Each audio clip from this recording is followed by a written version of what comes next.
Եվ այսպես այսօր տեղի է ունեցել Երևանի քաղաքապետարանի գործակարգավարական հերթական նիստը։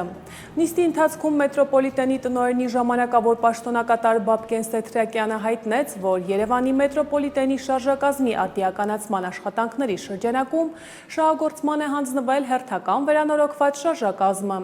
Նրա խոսքով գործող պարկից մեկ շարժակազմ 3 վագոնով ամբողջությամբ անցել է ընթացիկ վերանորոգում և արդեն դուրս է եկել գիծ։ Սեթրակյանը նաև տեղեկացրեց, որ 3 միջանկյալ վագոնների ձեռքբերման մրցույթը ավարտվել է, մնում է կառավարության կողմից անհրաժեշտ ֆինանսավորումը։ Երևանի քաղաքապետ Տիգրան Ավինյանը հայտարարել է, որ քաղաքապետարանի հավելյալ եկամուտների հիմնական մասը ուղղվելու է ճանապարհաշինարարական ծրագրերի իրականացմանը։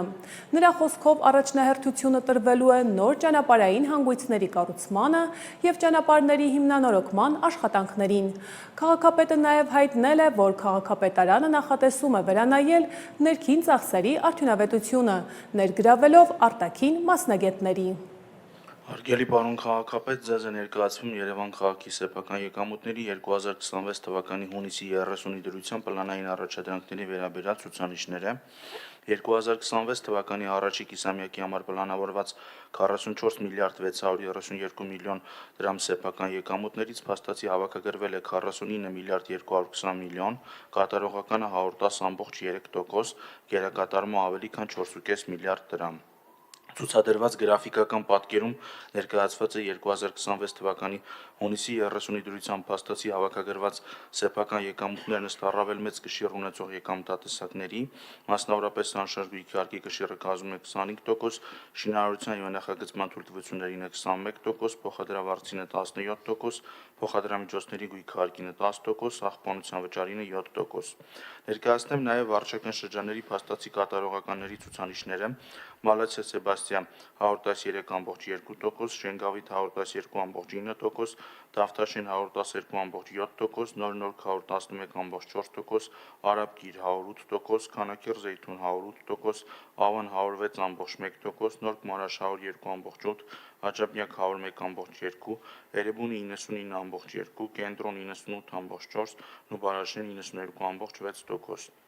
Միաժամանակ հայտնում եմ, որ նախորդ տարվա նույն ժամանակահատվածի համեմատ սեփական եկամուտների աճը կազմել է ավելի քան 10 միլիարդ դրամ։ Շնորհակալ եմ, կարծում եմ Տիկին Ավետիսյան, մեր ավելացված եկամուտները հիմնականում ուղղելու ենք ճանապարհաշինական աշխատանքներին, մասնավորապես նոր ճանապարհային հանգույցների շինարարությանը, ճանապարհների հիմնանորոգման աշխատանքներին եւ հիմնական շեշտը պետք է դնենք ճանապարհների վիճակի բարելավման վրա, սա է լինելու հավելյալ եկամուտների ծախսման ուղղությունները, հիմնական ուղղությունները եւ իրականում նաեւ արդեն կարծում եմ մի որոշ շրջան անցել ենք, որպեսզի անդրադառնանք եւ հասկանանք օպտիմալացման ինչ հարցեր ունենք եւ այդտեղ հաստատ շատ հարցեր են բացվել եւ երևի թե կարտապատվիրակենք այդ ծառայությունը, որպեսզի կողքի աչքով մի հատ մեր ներքին process-ներին վերլուծություն արվի մեր ներքին process-ներում, հասկանանք որտեղ ունենք անիմաստ մեծ ծախսեր եւ այդ ծախսերի վերաբաշխումներ նույնպես պետք է իրականացնենք։ Երևանի նոր վարչական շրջանում Տորքանգեղի արձանի հարակից տարածքի երկրորդ փուլի շինարարական աշխատանքները ընթանում են սահմանված ժամանակացույցով։ Այս մասին Երևանի քաղաքապետարանի գործակարգավարական նիստում զեկուցեց նոր վարչական շրջանի ղեկավար Մարատ Սևոյանը։ Տորքանգեղ արձանի հարակից տարածքի այգու շինարարական աշխատանքների երկրորդ փուլի վերաբերյալ ավարտվել են ամֆիթատրոնի և բեմի բետոնային աշխատանքները, ավարտվել է ֆուտբոլի դաշտի կառուցման աշխատանքները, ավարտվել են սանհանգույցների ներքին հարդարման աշխատանքներ, իրականացվել է 460 գծամետր հենապատի կառուցման համար նախապատրաստական աշխատանքները, իրականացվել են հողային աշխատանքների 60%-ը, տնկվել է 1400 ծառ, 5950 քառակուսի մետր տարածք ծածկվել է տոմետով, իրականացվել են հեղատար, կոյուղատար և ջրամատակարարման համակարգի, այդ թվում 5050 մետր ոռոգման ցանցի անցկացման աշխատանքներ, փորվել է խորքային հոր, տեղադրվել է անհրաժեշտ ջրային պոմպերը։ Կատարվել են արտաքին լուսավորության համակարգի անցկացման մոնտաժման աշխատանքներ։ Կառուցվել է այգու ավտոկայանատեղին, կառուցվել են 7 աստիճանավանդակներ։ Հարկ եմ համար նշել աշխատանքների կատարման վերջնաժամկետ է սահմանված մինչև 2026 թվականի 4 եռամսյակը։ Այսքանը։ Շնորհակալ եմ, կարծում եմ մեր ամենակարևոր ծրագրից ամենահաջողված նաև նախագծերից մեկն է Տոր-Քանգեղի այգու վերակառուցումը, որը որ տարատեսակ առանձնացված հողակտորներից վերածվում է մեծ քաղաքային այգու եւ իրականում սա կարծում եմ նաեւ դառնում է ոչ միայն Նոր-Նորք վարչական շրջանի ամենագեղեցիկ վայրերից մեկը, այլ նաեւ Երևան քաղաքի եւ այս տեսակ ծրագրերն են, որ փոխում են մեր քաղաքի դիմագիծը, որ փոխում են մեր քաղաքում կյանքի որակը, որովհետեւ վստահորեն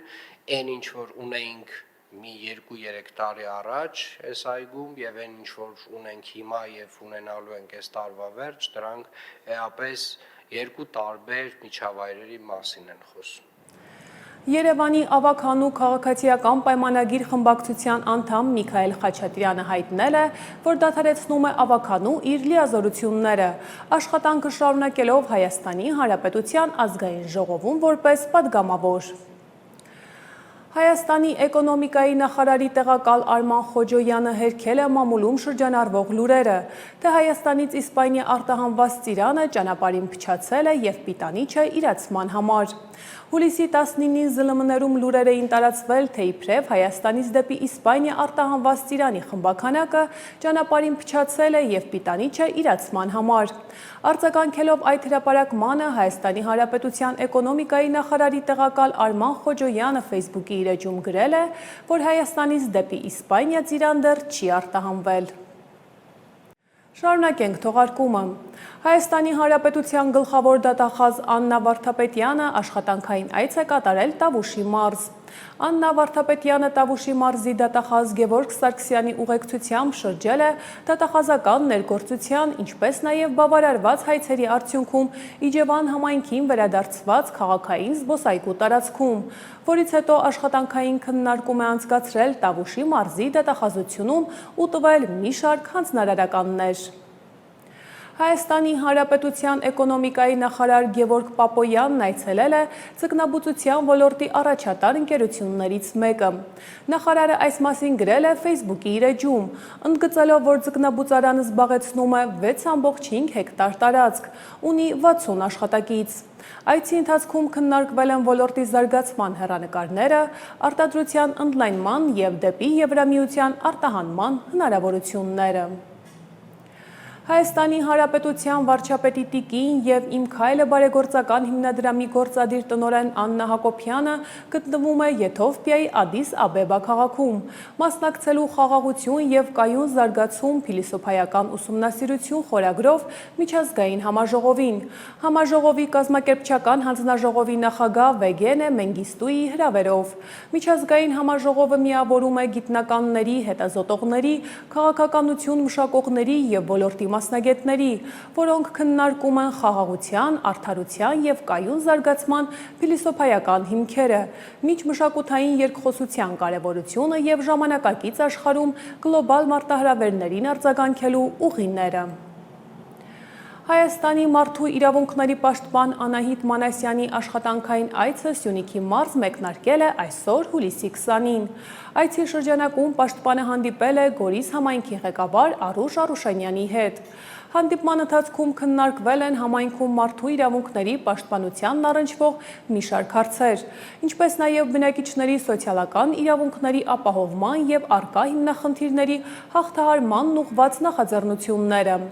Անահիտ Մանասյանն ընդգծել է, որ համայնքներում առկա խնդիրների արդյունավետ լուծումը հնարավոր է միայն պետական եւ տեղական ինքնակառավարման մարմինների, ինչպես նաև այլ դերակատարների սերտ եւ հետևողական համագործակցության պայմաններում։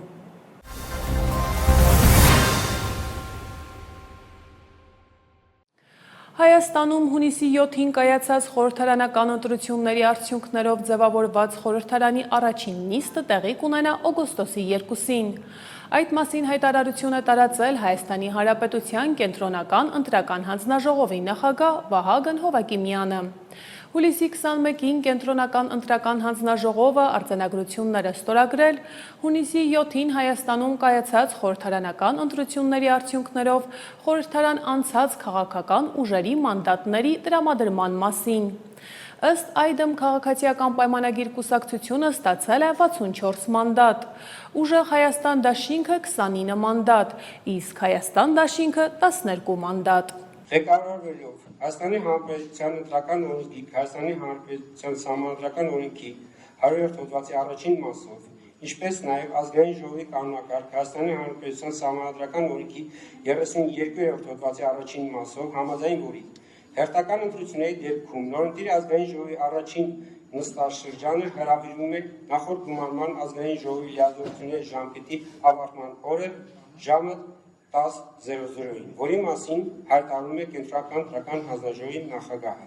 Հայտարարում եմ Հայաստանի Հանրապետության ազգային ժողովի 2026 թվականի հունիսի 7-ի հերթական ընտրություններով ընտրված նորընտիր ազգային ժողովի առաջին նստաշրջանի հրավիրման օրն է 2026 թվականի օգոստոսի 2-ի ժամը 10:00։ Շարունակենք թողարկումը։ Կալանավորված Գագիկ Ծառուկյանին ձեռնաշղթաներով ոստիկանների ուղեկցությամբ այսօր բերել են քննչական կոմիտե, քննչական գործողության համար։ Տարածքում հավաքվել էին Ծառուկյանի աջակիցները, հիմնարկությունների աշխատողները։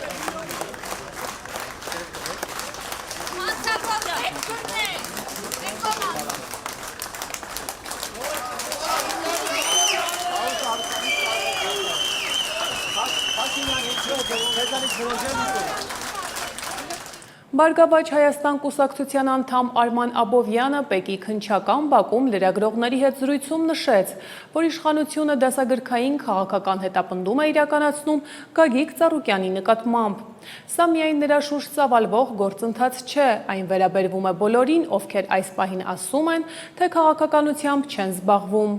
Աբովյանի խոսքով Ծառուկյանի կալանավորումից հետո տարբեր ներդրողներ հրաժարվել են գալ Հայաստան, որոշ գործարարներ էլ այսօր փորձում են տեղափոխել իրենց բիզնեսները։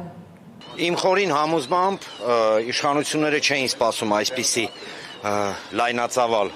Գագիկ Ծառուկյանի աջակցության գործընթացներ եւ այն քաղաքական, կրկնում եմ, քաղաքական պատճառներով, դրդապատճառներով ձևավորված իրավիճակը Ծառուկյանի շուրջ շատ հստակ ցույց է տալիս երկու հանգամանք։ Հանգամանք համար 1. Սա, գիտեք, իշխանության կողմից ադեկվատության իսպար կորուստ է, որովհետև թե այն գործի շրջանակներում, որում իրեն մեղադրում են, թե առհասարակ այն բեսպրեզելը, որը մենք տեսնում ենք Ծառուկյանի հիմնարկների, Ծառուկյանի առհասարակ ամբողջ գործունեության շուրջ ցույց է տալիս, որ իշխանությունը այո իրականացնում է դասական առումով, գիտեք, սա դասագրքային քաղաքական հետապնդում է։ Ինչ են ուզում ստանալ։ Ասել եմ բազմաթիվ անգամ եւ եւս մեկ անգամ կրկնեմ, սա միայն Գագիկ Ծառուկյանի շուրջ ծավալվող գործընթացը չի։ Սա միայն Գագիկ Ծառուկյանի շուրջ ծավալվող, գիտեք, սենց նեգատիվ պրոցեսներ չեն։ Այս պրոցեսները վերաբերում են բոլորին, նույնիսկ այն մարդկանց, ովքեր հիմա պայմանական ասում են մենք քաղաքականությամբ չենք զբաղվում կամ միևնույն են։ Այսօր ձկնաբույծները ակցիա են իրականացրել կառավարության շենքի մոտ։ Նրանք բողոքում էին, որ կորցնում են ռուսական շուկան, իսկ եվրոպական շուկա մուտք գործելը դեռևս դժվար է, պայմանավորված Եվրամիության խիստ սանիտարական եւ վերահսկողական պահանջներով։ Չնայած Հայաստանը ստացել է Եվրամիության երկրների ձկան եւ ձկնամթերքի արտահանման հնարավորություն, արտադրողները պետք է համապատասխանեն եվրոպական անվտանգության չափանիշներին եւ անցնեն անհրաժեշտ գրանցման եւ վերահսկողության գործընթացները։ Մոտ մեկ ամիս առաջ էկոնոմիկայի նախարարությունում հանդիպում է տեղի ունեցել եւ մենք քննարկել ենք այդ հանդիպման շրջանակներում ընդունել ենք ի գիտություն, որ փակ է այս պահին աշխատանքներ է տարվում, ձկնաբույծի կողմից էլ աշխատանքներ տարվում, ՍԱՏՄ-ի հետ համատեղ բոլոր ստուգումները անցել ենք, ոչ մի որակական խնդիր չունի հայկական իշխանը ամբողջությամբ համապատասխանում է։ Մի խոսքով այդ քննարկումներից հետո եկել ենք մի եզրահանգման պարոն Պապոյանի հետ, որ անպայման պետք է դիտարկվի ձկնաբույծի աջակցության ծրագիր, որպեսզի այս դժվար փուլում ձուկ արտադրողը կարողանա դիմանալ, մինչև որ կարողանա իրեն թույլ տալ ուսումնասիրի այլընտրանք շուկաները։ Այլ շուկաները, նենց չի որ սահմանափակումները մտցրել են, նոր ենք սկսում։ Երեք մտցրեցին, այսօր սկսեցինք սահմանափակումները ուսումնասիրել։ Գործարար համայնքը նենց է, որ ինքն իրենով բոլոր հնարավոր երկրները հետաքրքրված շրջանակները ուսումնասիրում է տարիներով հանդերձ։ Եվ այդ ուսումնասիրությունների արդյունքում է, որ ստեղծվել է եւ կենտրոնացվել է դեպի Ռուսաստանի Դաշնություն։ Խոսքը ձուկ ձկնամթերքի մասին է։ Իսկ ինչ վերաբերում է աջակցությանը, ժողովուրդ ջան, մենք պարոն նախարարի հետ քննարկման արդյունքում տեսեք, ասել ենք, որ նույնիսկ նվեր պետք չէ, ուղղակի աջակցության տեսակը կլինի սուբսիդավորվող վարկ, գրեյս պիրիոդ, բանկային համակարգում, համատեղ բանկերի հետ աշխատանք, որ պետությունը հայ ձկնաբույծի կողքին լինի, որ բանկը դիտարկի, որովհետև այսօր բոլոր բանկային եւ ֆինանսական կառույցները արդեն 2 ամիս է ձկնաբուծությունը համարում են կարմիր գիծ, այսինքն ռիսկային գոտի։ Իրանք ոչ մի բան չեն դիտարկում։ Եվ շարունակելով թողարկումը,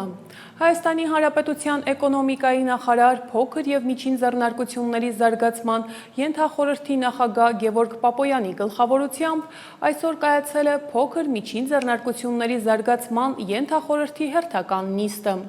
Նիստի օրակարգում ընդգրկված էր Հայաստանի փոքր միջին ձեռնարկությունների մրցունակության 2026-2030 թվականների ռազմավարական ծրագրի նախագծի, դրա իրականացման գործողությունների ծրագրի և ռազմավարության իրականացման ինստիտուցիոնալ մոդելի քննարկումը։ Քննարկման ընթացքում ներկայացվել են ռազմավարական ծրագրի հիմնական նպատակները և առաջնահերթությունները, նախատեսվող միջոցառումները, ինչպես նաև ռազմավարության արդյունավետ իրականացմանն ուղղված ինստիտուցիոնալ լուծումները։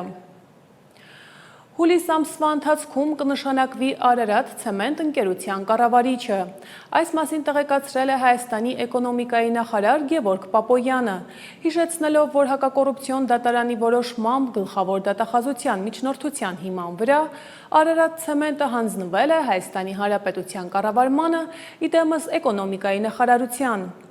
Հուլիս ամսվա ընթացքում սահմանված կարգով կնշանակվի Արարատ ցեմենտի կառավարիչը։ Մինչև այդ ընկերության բոլոր աշխատակիցներին հորդորում են բարեխղճորեն և պատասխանատվությամբ կատարել իրենց աշխատանքը, որպեսզի հետագայում չառաջանան օրենքով սահմանված կարգով աշխատանքից ազատման կամ վարչական ու քրեական պատասխանատվության ենթարկման հիմքեր։ Իրենց գործի գիտակ աշխատանքը բարեխիղճ ու պարտաճանաչ կատարող բոլոր աշխատակիցները կշարունակեն աշխատել։ Facebook-ի իր էջում գրել է նախարարը։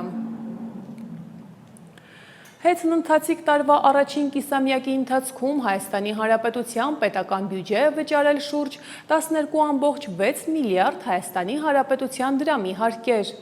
ինչն անցյալ տարվա նույն ժամանակաշրջանում 2025 թվականի առաջին կիսամյակում կատարված վճարումներից ավել է շուրջ 62%-ով։ Այդ մասին Facebook-ի իր էջում գրել է հետժամանակավոր կառավարիչ Ռոմանոս Պետրոսյանը։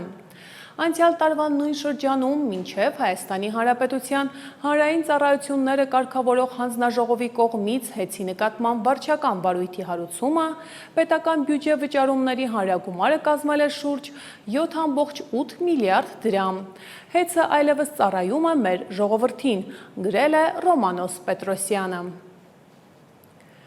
Գյումրիի առաջին փոխքաղաքապետ, քաղաքապետի պարտականությունները կատարող և Վարդան Ղուկասյանի փեսա Ավետիս Առաքելյանը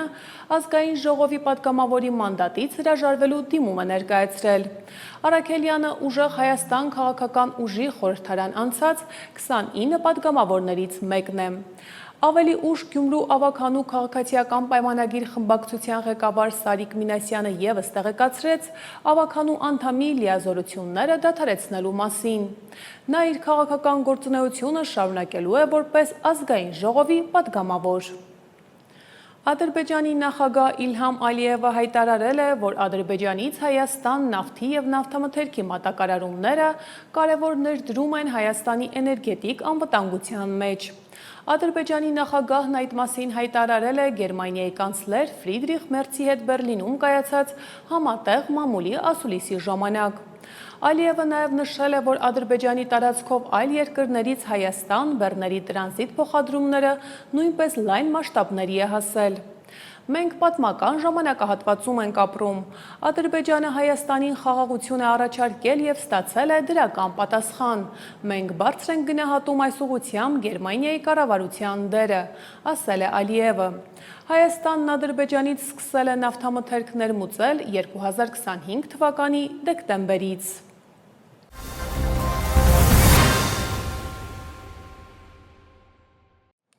Բարգավաճ Հայաստան կուսակցության նախագահ Գագիկ Ծառուկյանը, որին մեղադրանք է առաջադրվել առանձնապես խոշոր չափերի խարդախություն և փողերի լվացում կատարելու հոդվածներով, քրեական վարույթի շրջանակներում հուլիսի 21-ին և 22-ին գտնվել է Քննչական կոմիտեի տնտեսական հանցագործությունների և մաքսանենգությունների քննության գլխավոր վարչությունում, որտեղ կատարվել են քննչական գործողություններ։ Այս մասին հայտնեցին Հայաստանի Հանրապետության Քննչական կոմիտեից։ Հիշեցնենք, որ Գագիկ Ծառուկյանին, որի նկատմամբ որպես խափանման միջոց է կիրառվել կալանքը, հուլիսի 21-ին և 22-ին քրեակատարողական հիմնարկից տեղափոխել էին Քննչական կոմիտե, որտեղ նրա մասնակցությամբ անցկացվել են քննչական գործողություններ։ Գագիկ Ծառուկյանի փաստաբան Երեմ Սարգսյանը լրագրողների հետ զրույցում հայտնել է, որ Գագիկ Ծառուկյանն առերեսվել է Իրանի քաղաքացու հետ, որի ցուցմունքի հիման վրա էլ հարուցվել է քրեական վարույթը, որի շրջանակներում մեղադրանք է առաջադրվել Գագիկ Ծառուկյանին։ Առերեսումը սկսելուց առաջ որոշեցին, որ ինձ որպես Գագիկ Ծառուկյանի պաշտպան հեռացնում են վարույթից, այսինքն թույլ չեն տալիս, որ հանդիսանամ Գագիկ Ծառուկյանի պաշտպանը, որովհետև այդ Իրանի քաղաքացին ցուցմունք է տվել, որ իրենց ընդհանուր հանդիպումների ժամանակ ես ևս ներկայ եմ եղել որոշակի հանդիպումներին Ծառուկյանի հետ եւ իրենք դիտարկել են, որ ես կարող եմ գործի վերաբերյալ տվյալ ունենալ եւ որպես վկայի կարգավիճակում հարցաքննվել։ Ես ուզում եմ նշեմ, որ սա ապօրինության գագաթնակետն է եւ ես պետք է ասեմ, որ դրա մասին ըստ էության երեք արդեն հիմքեր էին փորձում դնեին եւ իրենք այս ապօրինությունով վախից պնդում եմ, նշում եմ, որ վախից ինձ հեռացեցին վարույթից, որովհետև այն ապօրինությունները, որ իրենք կատարում էին, երեք ուղղակի ջախջախել ենք, իհարկե դրանից առաջ եւս ջախջախել ենք եւ այս բառեր չեն ուղղակի։ Մայր Հայաստան կուսակցության առաջնորդ 2026 թվականի հունիսի 7-ին կայացած խորհրդարանական ընտրություններում Բարգավաճ Հայաստան կուսակցության ընտրական ցուցակի երկրորդ համար Անդրանիկ Թևանյանի կալանքը երկարաձգվել է ևս 2 ամսով։ Հայաստանի Հանրապետության Քննչական կոմիտեի մամուլի քարտուղար Կիմա Ավդալյանը հայտնեց, որ դատարանը բավարարել է քննիչի միջնորդությունը։ Թևանյանն առաջին անգամ 2 ամսով կալանավորվել էր 2026 թվականի մայիսի 23-ին։ Դատախազը Թևանյանի նկատմամբ քրեական հետապնդում է հարուցել քրեական օրենսգրքի 418-րդ հոդվածի առաջին մասով, պետական դավաճանության հանցակազմի հատկանիշներով։ Թևանյանը չի ընդունում իրեն վերագրվող մեղադրանքը։ Կենտրոնական ընտրական հանձնաժողովը մերժել է ուժեղ Հայաստան դաշինքի ներկայացուցիչ պատգամավորի մանդատ ստացած Նարեկ Կարապետյանին ազատությունից զրկելուն համաձայնություն տալու վերաբերյալ դատախազության միջնորդությանը։ Այս մասին հայտնեց Հայաստանի Հանրապետության գլխավոր դատախազի խորհրդական Լուսինե Մարտիրոսյանը։ Հիշեցնենք, որ ժամեր առաջ Կենտրոնական ընտրական հանձնաժողովը բավարարել էր Նարեկ Կարապետյանի նկատմամբ քրեական հետապնդում հարուցելուն համաձայնություն տալու վերաբերյալ դատախազության միջնորդությունը։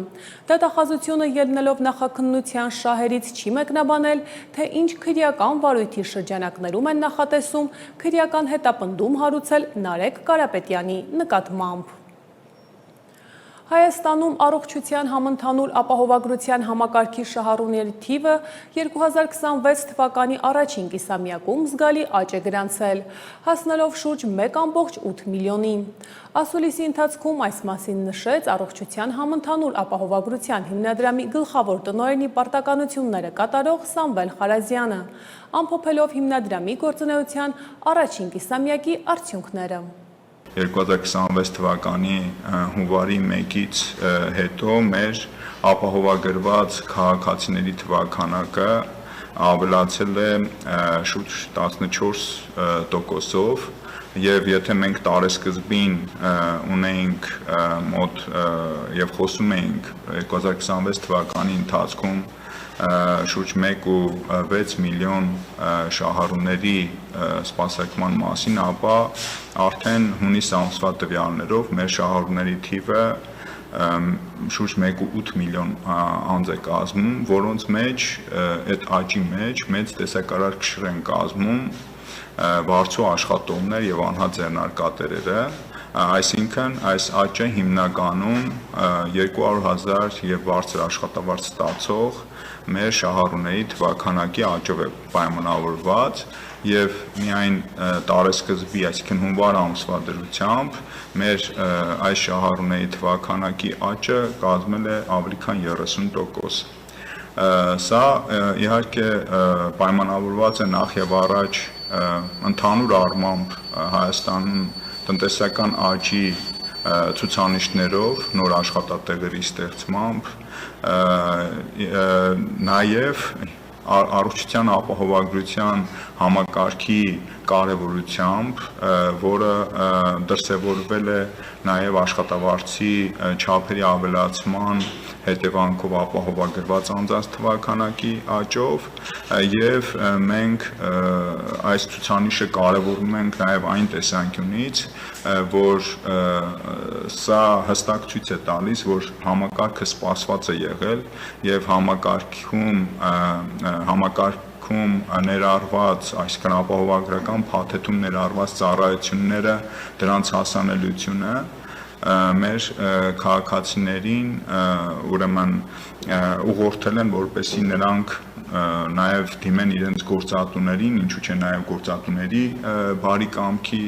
արդյունքում աշխատավարձի չափերի փոփոխության միջոցով ներառել վերջիններիս ապահովագրական համակարգում։ Առողջապահության նախարար Անահիտ Ավանեսյանը այցելել է Սուրբ Գրիգոր Լուսավորիչ բժշկական կենտրոն։ Նախարարը ծանոթացել է կենտրոնում իրականացված բարեփոխումներին, նորագույն բուժսարքավորումներով վերազինման եւ բժշկական ծառայությունների որակի բարձրացման ուղղված ծրագրերի իրագործման ընթացքին։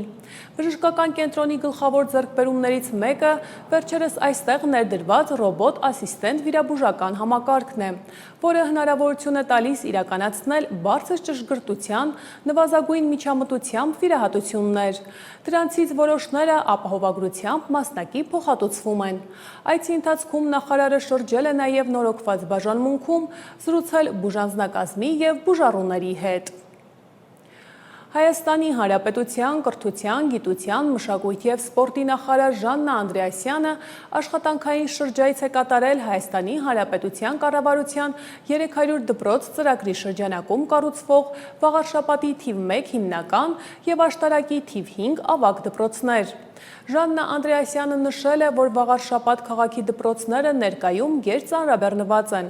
ուստի առաջնային խնդիրը նոր կառուցվող դպրոցների ժամանակին շահագործումը, որից հետո փուլային եղանակով վերակառուցման և բարեկարգման ցանկում կընդգրկվեն նաև մյուս հաստատությունները, պահպանելով ուսումնական գործընթացի անխափան ընթացքը։ Արմավիրի մարզի Վաղարշապատի թիվ 1 հիմնական և Արագածոտնի մարզի աշտարակի թիվ 5 ավագ դպրոցները կառուցվում են ԿԳՄՍ նախարարության պատվիրակությամբ։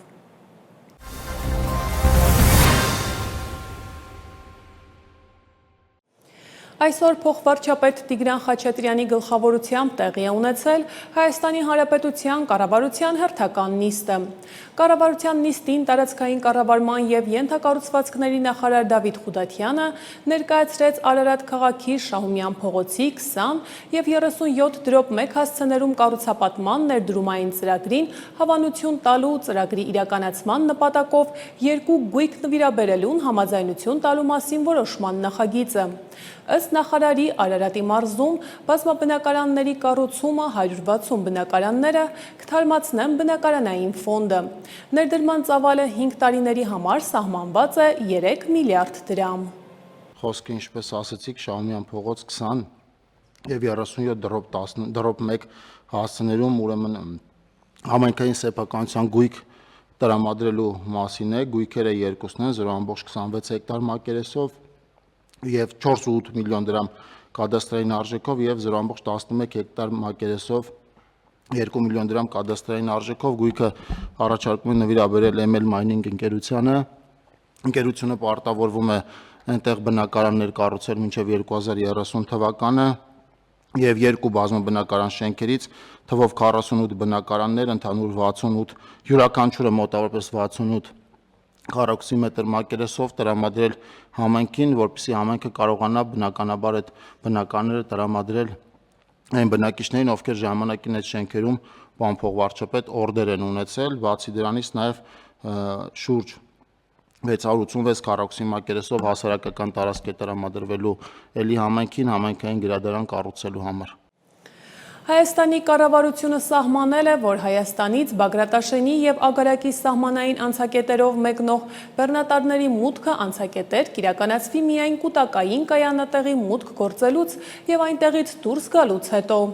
Որոշումն ընդունվել է կառավարության այսօրվա նիստում։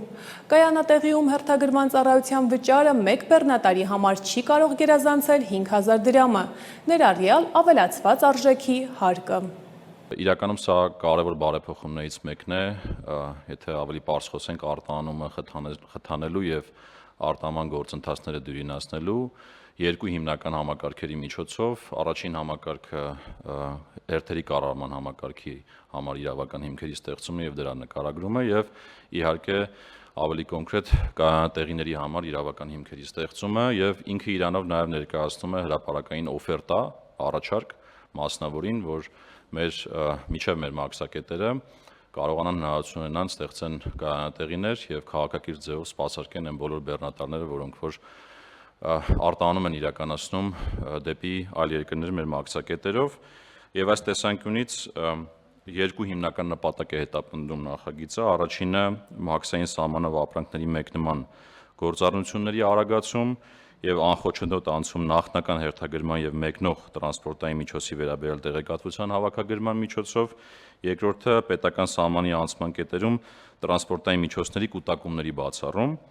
Նախ նշեմ ուրեմն առաջին խումբ կարգավորումները, ինչ է իրենց ներկայացնում կուտակային կայանատեղին, դե կուտակային անվանում ենք, որովհետեւ ըստ էության կայանատեղիում պարտադիր կուտակվելու են, հետո բեռները տեղափոխվեն դեպի մաքսակետեր եւ հետեւյալ հիմնական պահանջներն են սահմանվում նախագծով։ Նախ ասում ենք, որ երկու մաքսակետերից խոսքը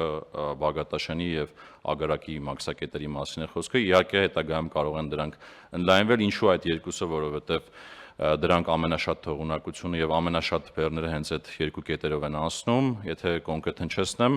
ելքի ուղղությամբ օրական միջինում 250 եւ ավել բեռնատար անցնում է Բագրատաշենով, օրական միջինում 220 եւ ավել բեռնատար էլ Ագարակի կետով եւ սրանք առաջնահերթություն են սահմանում կൂտակային կայանատեղիներ ունենալու, այսինքն պարտադիր պահանջ է լինում կայանատեղի մտնելը, հետո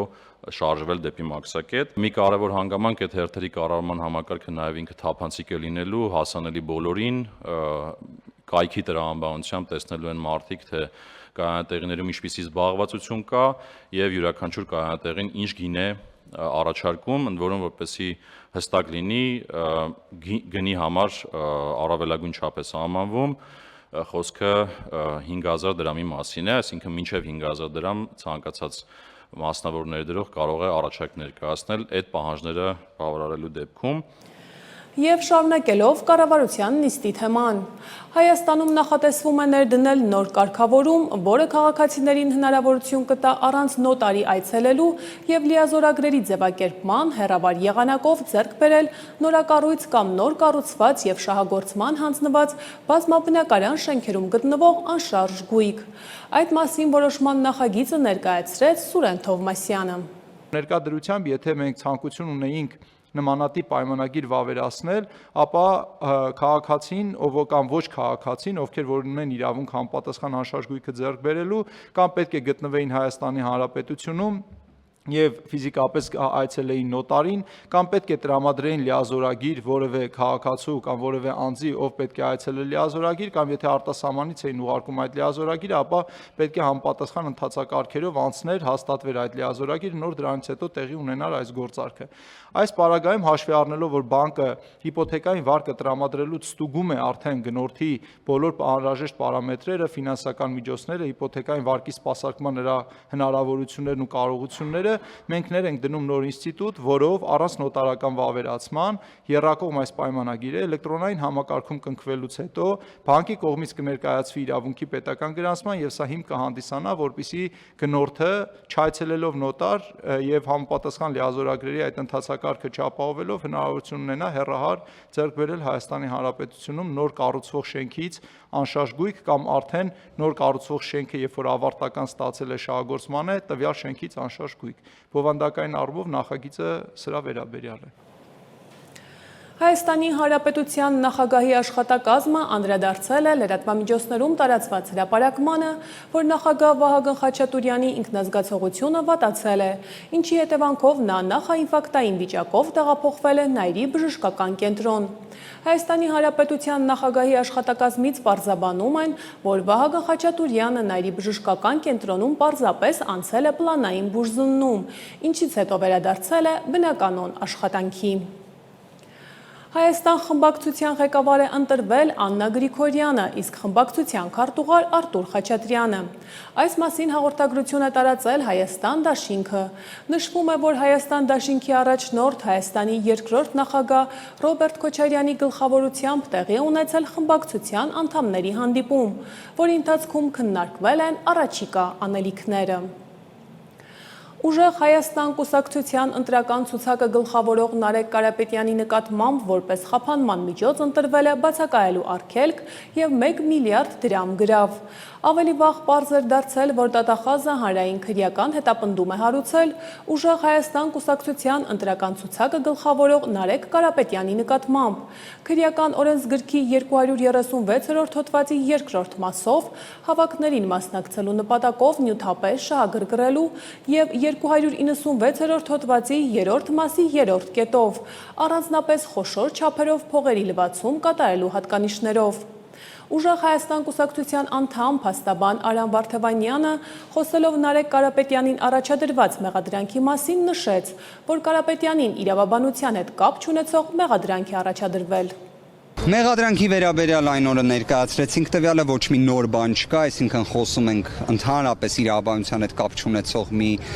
աբսուրդային մեղադրանքի մասին, ընդհանրապես մեղադրանք իրավական, դատավարական կատեգորիան է նաև արժեզրկվում, ցավում եմ դրա համար, ինչևէ, այստեղ կարևոր փաստը, որ արձանագրենք այն է, որ ինչպես երեք ներկայացրել էինք, կալանավորման հարց ընդհանրապես այլևս չառաջացավ եւ չէր էլ կարող առաջանալ կենտրոնական ընտրական հանձնաժողովի որոշումից հետո, բայց մյուս կողմից նաև կան այնպիսի ինտենսիվ խափանման միջոցներ, իհարկե ոչ համեմատության մեջ կալանքի հետ, բայց բացակայելու արգելքը, գրավը որպես խափանման միջոց, որոնք իրենց, այսպես ասած, դատավարական հեռանկարը չունեն եւ դրանց վերաբերյալ նաեւ դատավարական վերաբերմունք պետք է լինի, այդ թվում դրանց հնարավոր բողոքարկման մասով։ Սա է ուզում արձանագրել որևէ իրավաբանության հետ կապ չունեցող մեղադրանք է։ Ինչ ներկայացրել ենք, այսինքն տեսել ենք կենտրոնական ընտրական հանձնաժողովում, այդ աբսուրդի շրջանակներում է։ Պաշտպանության նախարարության X զորամասի զինծառայող ՆԹ-ի մահվան դեպքի առթիվ նախաձեռնված քրեական վարույթի նախաքննության ընթացքում վերջինիս համածառայակից կրտսեր սերժանտի նկատմամբ հարուցվել է հանրային քրեական հետապնդում։ Քրեական օրենսգրքի 522-րդ հոդվածի 2-րդ մասի առաջին, 2-րդ և 3-րդ կետերով, իսկ շարքային զինծառայողի նկատմամբ 522-րդ հոդվածի 2-րդ մասի առաջին և 3-րդ կետերով, զինծառայողին անզգուշությամբ ինքնասպանության հասցնելը։ Այդ մասին հայտնում են Հայաստանի Հանրապետության քննչական կոմիտեից, ընդգծելով, որ վարույթի շրջանակում նրանք ձերբակալվել են և իրենց նկատմամբ կալանքը որպես խափանման միջոց կիրառելու վերաբերյալ միջնորդությունը ներկայացվել դատարան։ Ավելի վաղ քննչական կոմիտեի մամուլի քարտուղար Կիմա Ավդալյանը հայտնել էր, որ հուլիսի 21-ին արձանագրված Պաշտպանության նախարարության X զորամասի զինծառայողի մահվան դեպքի առթիվ նախաձեռնվել է քրեական վարույթ։ Հայաստանի ներքին գործերի նախարար Արփինե Սարգսյանը հուլիսի 22-ին այցելել է ներքին գործերի նախարարության Շիրակի մարզի հաշվառման քննական բաժին։ Արփինե Սարգսյանը ստորաբաժանման ղեկավարության ուղեկցությամբ շրջել է բաժնում, ծանոթացել աշխատանքին, ծառայությունների կազմակերպման ընթացքին և շփվել քաղաքացիների հետ։ Այցի ընթացքում Արփինե Սարգսյանը զրուցել է նաև վարորդական իրավունքի վկայական ստանալու համար դիմաց քաղաքացիների հետ, լսելով նրանց դիտարկումները և առաջարկությունները քննությունների կազմակերպման վերաբերյալ։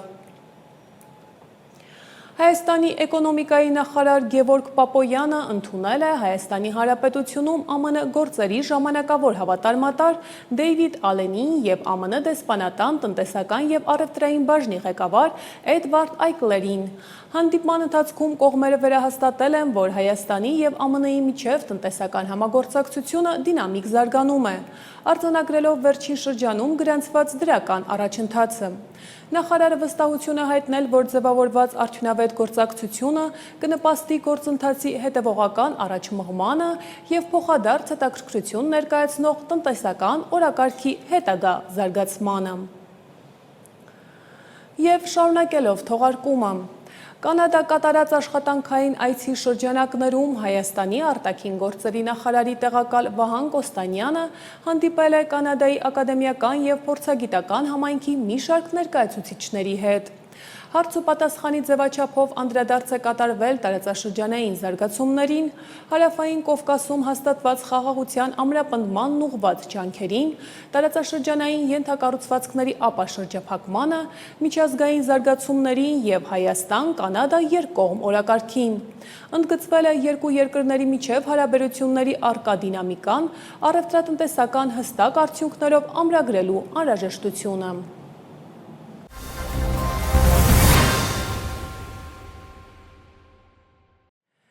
Եվ այսպես, Բարգավաճ Հայաստան կուսակցության առաջնորդ Գագիկ Ծառուկյանին այսօր կրկին բերել են քննչական կոմիտե հարցաքննության։ Փաստաբան Երեմ Սարգսյանը, ով ավելի վաղ զրկվել էր Գագիկ Ծառուկյանին պաշտպանելու հնարավորությունից, հրավիրել էին վկայի կարգավիճակով։ Քննչական կոմիտեի մոտ հավաքվել էին նաև Գագիկ Ծառուկյանի աջակիցները։ Ծառուկյանը մեղադրվում է առանձնապես խոշոր չափերով խարդախություն և փողերի լվացում կատարելու համար։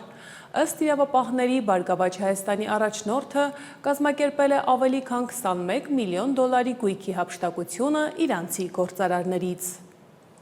Կամո Արեյանը չի ընդունել մեղադրանքը, մեղադրական եզրակացությունը կուղարկվի դատարան։ Վարույթը առնչվում է Երևանի քաղաքապետի տեղակալ աշխատած տարիներին հողատարածքի ապօրինի օտարմանը օժանդակելուն։ Ըստ հակակոռուպցիոն կոմիտեի 19 տարի առաջ 105 միլիոն դրամ շուկայական արժեքով հողատարածքը ձևական աճուրդով վաճառվել է 12 միլիոն դրամով։ Պաշտոնատար անձանց գործողությունների հետևանքով պետությանը պատճառվել է 105 միլիոն դրամի վնաս։ յուրայինս։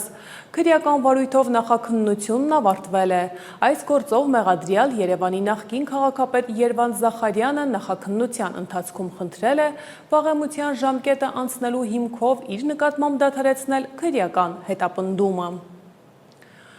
Ուժեղ Հայաստանից պատգամավոր դարձած Դավիթ Ղազինյանի և մյուսների գործով դատական առաջին նիստը մեկնարկել է այսօր։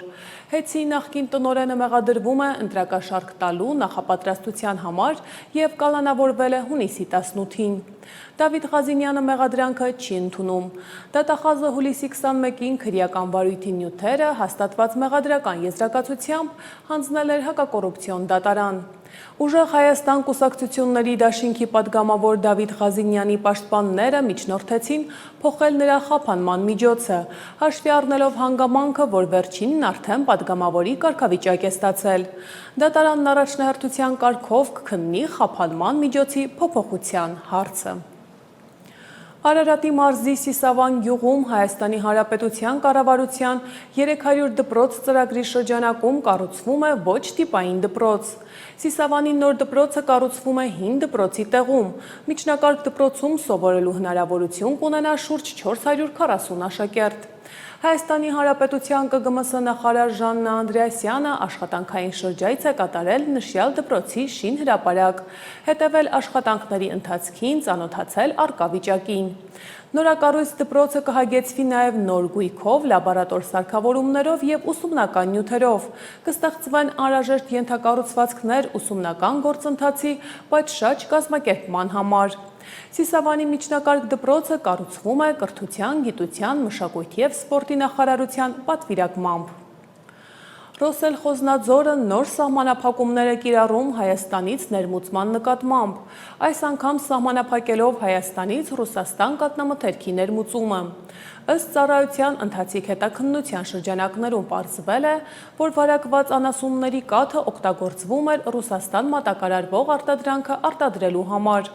Ռուսաստանը վերջին շրջանում սահմանափակել կամ ընդհանրապես արգելել է հայկական բազմաթիվ ապրանքների ներմուծումը,